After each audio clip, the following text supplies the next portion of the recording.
Luz y sal, hermanos, vamos a reflexionar la lección número 22 del cuarto año. La misión no está cumplida. 2/3 de la humanidad o no sabe de Cristo o no conoce a Dios. Iniciamos esta lección pidiendo al Señor entendimiento para comprender su mensaje y voluntad para llevarlo a la práctica. Empezamos con la sección misión del Hijo. Recordemos que la misión del Hijo es la redención del hombre. Si por Adán entró el pecado, por Cristo nos llega la salvación. Referente a esto, y haciendo un paréntesis, en una clase de noveno estudiaba acerca de la unión hipostática de Cristo, que si era Dios o era hombre. Y esto viene por los concilios de hace tiempo. Y dice que tiene que ser las dos, o sea que en Cristo debe de haber la naturaleza humana y la naturaleza divina, porque de otra forma sería una obra incompleta por Dios e incompleta sería la salvación. Retomando la lección, nos dice que este plan de salvación comienza desde el anuncio a la Virgen María en la encarnación. Continúa durante la vida privada y pública de Jesús, donde él anunciaba el Evangelio, el reino de Dios. Nos invita a la conversión, enseñaba con parábolas y como un postre, así un manjar, realizaba milagros. La parte principal de este plan de salvación es durante su pasión, muerte y resurrección. Y termina con la instauración de la iglesia, cuando asciende a los cielos y envía a los apóstoles a llevar el evangelio por todo el mundo. Con todo esto, lo que busca Dios es que el hombre, la humanidad, sean salvos. Y considero que en esta sección resaltan dos cosas.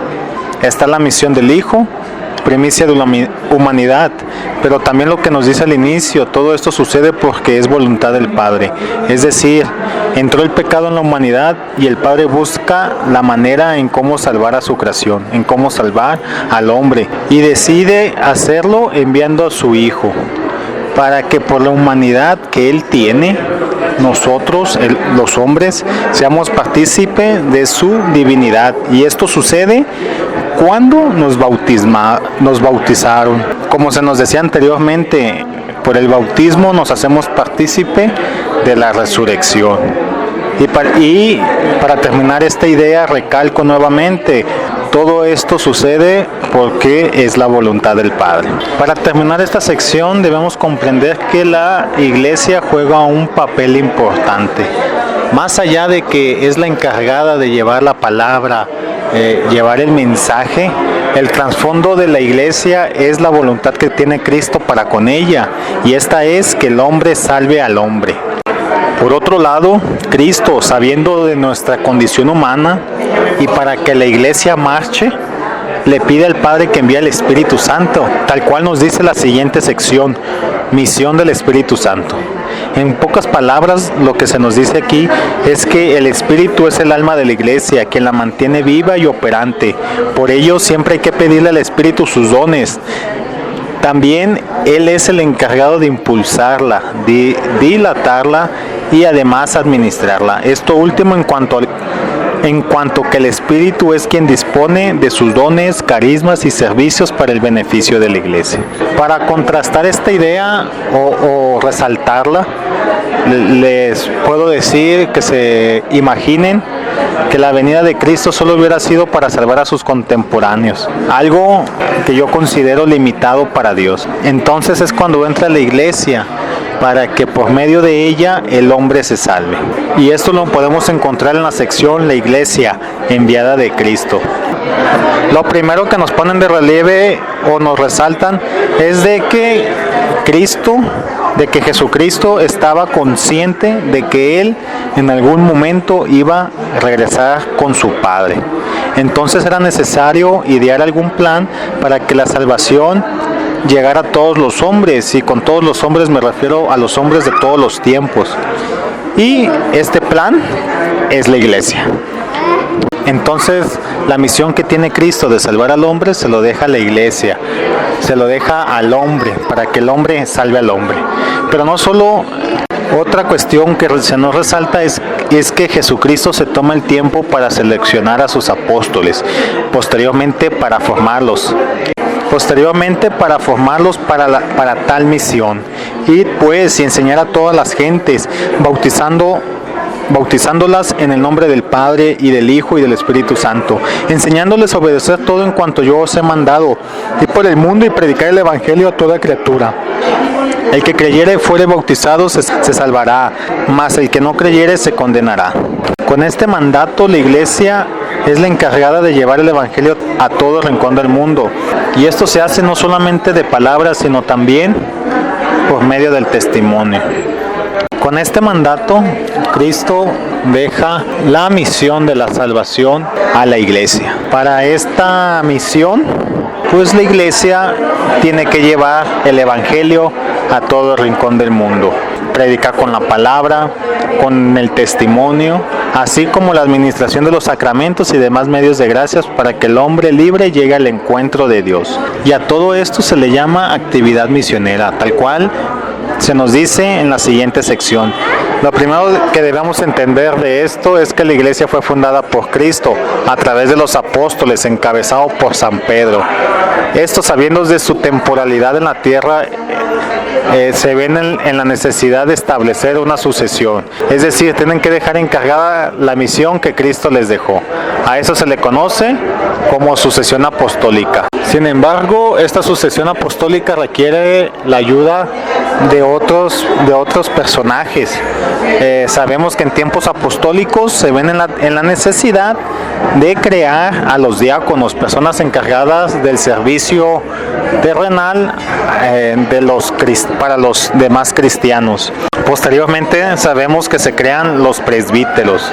Estas tres figuras, diáconos, presbíteros y sucesores apostólicos u obispos, es lo que conocemos como jerarquía, que en esta sección lo definen como los administradores terrenales de la Iglesia, y además ellos deciden las acciones misioneras dentro de la Iglesia. Cuando digo que ellos deciden, me refiero a que es la jerarquía quien traza la ruta a seguir en dichas acciones. Sin embargo, es necesario la participación de los laicos, preferentemente de los nativos donde la Iglesia está realizando su misión. Y esto es debido a que la acción misionera está sujeta a las circunstancias de la comunidad en donde ella se ejerce. Por esta razón, se pide laicos nativos para que ayuden, para que ellos, sabiendo las tradiciones, las costumbres de ese lugar, puedan conducir la acción misionera de la mejor manera adecuada. Creo que es el tercer año donde se menciona algo de esto, que en los países asiáticos no se previnieron o no atendieron esta observación, y llegaron los misioneros tratando de imponer sus ideas, y fue cuando los nativos dijeron no, aquí las cosas no son así que mejor váyanse. Entonces, importante la ayuda de los nativos del lugar. Otro aspecto fundamental de la acción misionera es que esta va por etapas. Porque podríamos pensar que llegan los misioneros, llegamos los laicos y empezamos a anunciar el Evangelio. Déjenme decirles que en algunos lugares es ilegal e incluso condenado con pena de muerte. Por eso les digo que la acción misionera depende de las circunstancias de la comunidad. Por lo que aquí en esta sección se desglosa el proceder. Lo primero es entender que el objetivo es establecer una comunidad, una iglesia local, particular, a donde se lleve el Evangelio. Preferentemente lugares donde no hay nada en cuanto a comunidades católicas. La idea de fundar esta comunidad católica es llegar al momento de nombrar a un obispo encargado de la comunidad.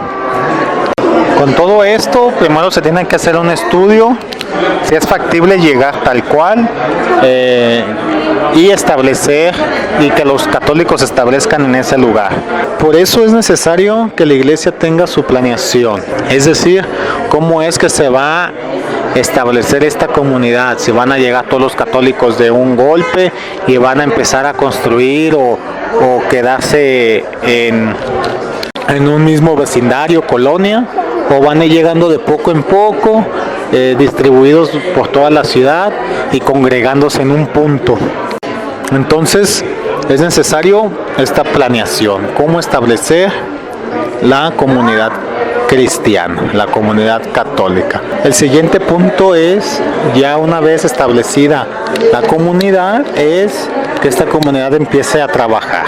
La manera en cómo esta comunidad va a trabajar es con el testimonio de vida, testimonio de la caridad de Cristo, con la intención de empezar a atraer más personas a la comunidad.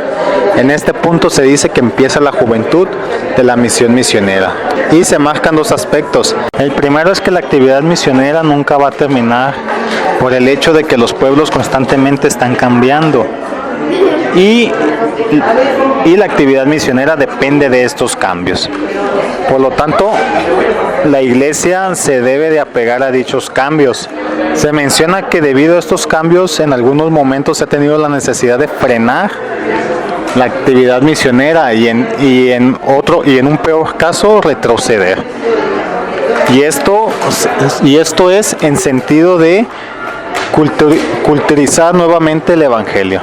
El otro aspecto a considerar es que para esta etapa de la acción misionera se deben de considerar las actividades pastorales y no hay que confundir actividad misionera con actividades pastorales, son completamente diferentes. La actividad misionera, como lo dijimos, es la manera en cómo se va a llevar el evangelio o la ruta en cómo se va a propagar la iglesia, mientras que las actividades pastorales son todas aquellas actividades que están a favor de la evangelización.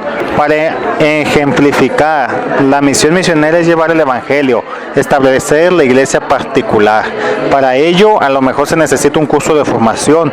Entonces, como actividad pastoral, se establece a abrir un centro de escuela de pastoral o unos talleres de formación, lo que sea necesario, acorde a la comunidad y acorde a la actividad misionera. Hay que entender que estas dos actividades van de la mano, no mezcladas, por lo tanto no hay que confundirlas. Para redondear esta idea, como mencionamos que los pueblos están en constante cambio, se buscan que sean las actividades pastorales las que estén en constante cambio, de acuerdo a las circunstancias o contexto de los pueblos. Pasamos a la sección 3, que es lo último de este capítulo, que siento yo que esta sección es un recordatorio de lo que debemos hacer como miembros de la iglesia. El primero de ellos, causa y necesidad de la actividad misionera. Aquí nos recuerda una vez más que es la voluntad del Padre que el hombre se salve, por lo que envía a su Hijo, y Él a su vez envía a su esposa, la iglesia, movida por el Espíritu Santo. Entonces la iglesia obedece al mandato de Cristo, a la necesidad de que el hombre se salve. La salvación del hombre es a través de la verdad, es decir, el hombre se salvará cuando conozca la verdad. Una verdad que nos liberará, una verdad que nos hará plenos. Incluso se menciona que el anuncio del evangelio, el anuncio de la verdad, ha sido motivo para que los pueblos salgan adelante, avancen, progresen. Por lo que considero que aquí hay varias cosas de fondo, porque para que esto suceda es necesario garantizar la acción misionera, la evangelización y más aún el fruto de ella, el hombre, tal cual dice San Agustín, si se cumple.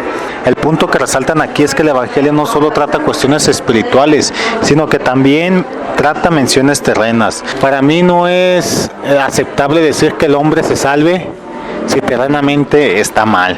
Y como ya lo hemos visto a lo largo de estos años, el evangelio no está peleado con una vida digna para el hombre. Y precisamente esto es la evangelización, la plenitud del hombre por medio de Cristo, una plenitud humana, terrena y espiritual.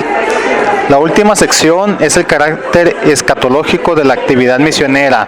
Lo primero que debemos entender es que es nuestro deber como miembros de la iglesia hacer esta actividad, debido a que es el encargo de Cristo, y más conviene que nos agarren preparados en su segunda venida. Aparte, la idea del anuncio es que el reino se establezca, se viva desde la tierra para que cuando venga Cristo vivamos el reino en su plenitud. Pasamos al capítulo 2, actividad misionera. En este capítulo profundizaremos un poco más de qué es ella, ya que en el capítulo 1 se introdujo. La sección 1, introducción. Como el mandato de Cristo es llevar el Evangelio a todos los rincones del mundo, entonces es necesario establecer comunidades cristianas en todo el mundo. Y para ello está la actividad misionera. Pasamos al artículo 1, el testimonio cristiano, sección testimonio y diálogo. Una sección que se resume en culturizar el Evangelio. Aquí nos dice, antes de toda predicación es necesario reconocer a la persona como una persona que vive en sociedad, que tiene tradiciones, conocimientos diferentes a los nuestros y que es necesario que nosotros le conozcamos. Esto con la finalidad de poder realizar la evangelización, la actividad misionera. Es necesario estar al pendiente de que no se alejen de Dios, y esto se hace como Cristo lo hizo, con diálogo sincero y fraterno, dando testimonio de amor. Y precisamente esto último es la idea de lo que debe de ser o de lo que debe de dar el testimonio, presencia de la caridad. Me viene a la mente publicaciones en la red. Ahorita hablando de esto, presencia de la caridad, me viene a la mente una publicación donde se menciona que el hombre solo invita a la mujer porque quiere algo con ella y no quiere más. A lo cual respondí un poco molesto y decepcionado: ¿y los hombres de buena voluntad dónde quedamos? Y digo esto porque después de 4 años de volver a estudiar mi formación básica, personal, comunitaria, uno de los mandatos es proceder con amor sincero y desinteresado. Entonces, si un hermano, sin importar su género, necesita ayuda, es nuestro deber atenderlo. O bien, no es necesario tener un interés personal para invitar a una persona a comer, a salir, a cubrir una necesidad que ella tenga. Simplemente se hace por amor a Dios a través de esta persona. Aparte, esto es precisamente la evangelización, ayudar a mi hermano por correspondencia al amor que Dios me tiene. Y precisamente es lo que me pone triste, porque entonces con estos comentarios se entiende que dejan a Dios a un lado, que solo existe lo material y no hay cosa más allá. Y les digo, me pone triste porque en esta sección es lo que nos dice todo lo contrario. Nos dice que debemos amarnos de una forma desinteresada, de una forma que le llame la atención a nuestros demás hermanos, para que viendo cómo nos relacionamos entre nosotros, ellos se incorporen a la comunidad, que sea el amor que ve entre nosotros lo que lo llame, lo que lo atraiga a nuestra comunidad. Como contraejemplo me viene a la mente un San Pedro que se pone a elegir a quién sí y a quién no le toca la salvación. Por eso les dije que me ponía triste este pensar. Ahora, si se da el caso y nos preguntan ¿por qué lo haces? ¿Por qué lo ayudas? ¿Por qué actúas así? La respuesta es porque amo a Dios y lo manifiesto de esta forma. En otras palabras, el asistencialismo que damos a nuestros hermanos es por amor. Que el alimento, la educación, la economía, cuestiones sociales, todas estas asistencias están hechas con amor, un amor desinteresado y sobre todo un amor justo. Esta sección debe de ser motivo para que nosotros seamos otro Cristo aquí en la tierra. Con esto termino la lección, hermanos, y solo me queda decir que estos minutos, este tiempo dedicado se ofrezca a la a la actividad misionera de la iglesia. Y también por los enfermos, para que sean como el ciego de nacimiento. Él tiene esa condición para que Cristo manifieste su gloria. Por los que están a punto de fallecer, para que Dios los lleve a su gloria. Nos estamos escuchando, luz y sal. Hasta pronto.